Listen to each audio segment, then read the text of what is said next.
everyone, welcome back to my channel. Today we are going to discuss another topic of auditing, that is audit program. देखो हमने जब last lecture में audit का process किया था तो लास्ट पॉइंट था उसमें आपका ऑडिट प्रोग्राम, है ना। तो आज हम उसी का डिटेल्ड मीनिंग करने वाले हैं कि ऑडिट प्रोग्राम एक्चुअली होता क्या है। ठीक है, देखो जब भी आप कोई भी काम करते हो तो आप क्या करते हो, प्लानिंग करते हो, है ना। प्रॉपरली सीक्वेंसिंग तैयार करते हो, प्लान्स बनाते हो डिटेल्ड में, है ना। तो that is considered as a audit program. Means अगर आप ऑडिट करना चाहते हैं तो आप सबसे पहले क्या चीज देखेंगे। ठीक है, अगर आप सपोज ऑडिट कर रहे हैं तो आप ये देखोगे कि क्या स्कोप है आपका। उसके बाद आप देखोगे ऑडिट कौन सी करनी है आपको, कितने टाइम में करनी है, कौन कौन आपको हेल्प करेगा, कितने टाइप्स की बुक्स को आप ऑडिटिंग करेंगे। इन सब का जब डिटेल्ड प्लान बना लेते हैं सो दैट जब आप एक्चुअली में ऑडिट करें आपको कोई भी ऑब्स्टेकल फेस ना करनी पड़े, है ना। तो इसी को हम बोलते हैं ऑडिट प्रोग्राम। चलो आइए एक बार डिस्कस करते हैं क्या कहते हैं। Audit program is a detailed plan. सबसे पहले तो ये नोट करना है कि क्या है आपका डिटेल्ड प्लान है, किस चीज का, वर्क का, prepared by the auditor for the supervision and control of his assistants before actually beginning the audit. Auditing को स्टार्ट करने से पहले जो भी डिटेल्ड प्लान बनाया जाता है ऑडिटर के द्वारा सो दैट वो अपने असिस्टेंट्स के ऊपर कंट्रोल रख सके और उन्हें प्रॉपर्ली सुपरवाइज कर सके। That particular thing is known as audit program. ठीक है, now hence the audit program is a, अब ऑडिट प्रोग्राम क्या है आपका, systematic, detailed and written plan. किस चीज का, ऑडिट की टेक्निक्स का।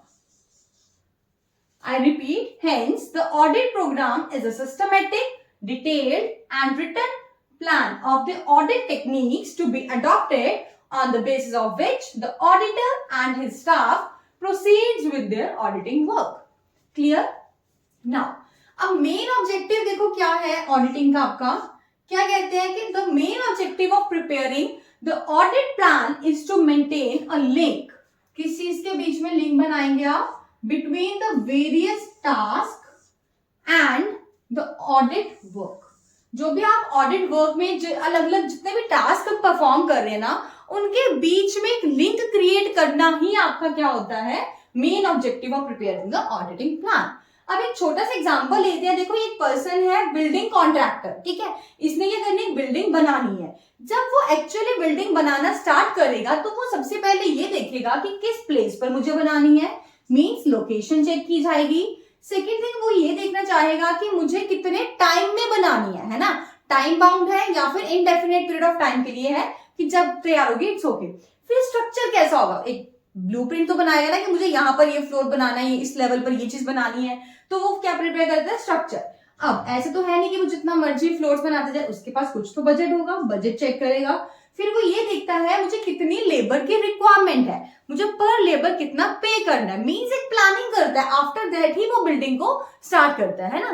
तो सेम मैनर में हमारा जो ऑडिटर होता है, ऑडिटर भी एग्जैक्ट एक्चुअल ऑडिट करने से पहले ये चीज देखता है कि क्या स्कोप है, मींस किस टाइप की ऑडिटिंग करनी है, मतलब ऑर्गेनाइजेशन ने लाइक पार्शियल ऑडिट हो रही है, कंप्लीट ऑडिट हो रही है, कॉस्ट मैनेजमेंट, कैश, किस टाइप की ऑडिट करनी है ना, कितने स्टाफ उनके साथ इन्वॉल्व होंगे, किस पर्टिकुलर बुक की ऑडिटिंग करनी है, कितने टाइम के लिए ऑडिटिंग करनी है।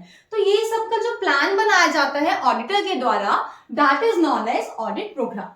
ठीक है, ऑडिट प्रोग्राम या कोई भी चीज करने से पहले अगर आप प्लानिंग कर लेते हैं ना तो आपका वो पर्टिकुलर जो टास्क है वो बहुत ही स्मूथली कंडक्ट हो जाता है। ठीक है, आई होप आपको क्लियर हो गया होगा। बहुत ही छोटा सा टॉपिक था। Thanks and have a wonderful day.